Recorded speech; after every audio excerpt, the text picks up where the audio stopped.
Sehr guter Zunder. Das brennt sehr gut, das ist der Wahnsinn. Da nehmen wir gleich ein bisschen was mit. Also Top-Zundermittel. Ich weiß gar nicht, wie die Pflanzen da heißt. Wenn es einer weiß, wie die heißt, dann schreibt es bitte in die Kommentare. Und das ist ganz flauschig wie Warte.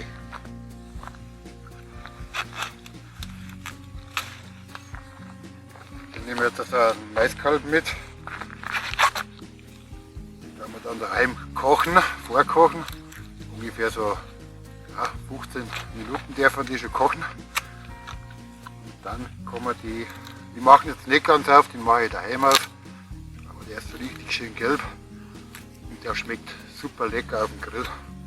Also man kann ruhig die vom Maisfeld hernehmen, die schmecken genauso gut. Es muss keiner vom Supermarkt sein. Der geht super. Und das brennt übrigens auch gut, wenn die richtig trocken sind. Das brennt wie Zunder. Den nehme ich mit heim, aber der schaut sehr gut aus.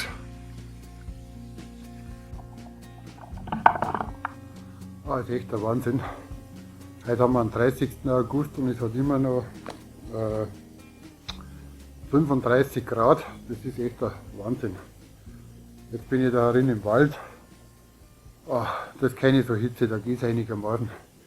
Aber also beklagen brauchen wir es nicht. Ein super geiler August war das und auf die kommende Woche soll es ja ein bisschen kühler werden. Also ich bin jetzt hier im Wald und ist doch ein bisschen angenehmer.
Tschüss.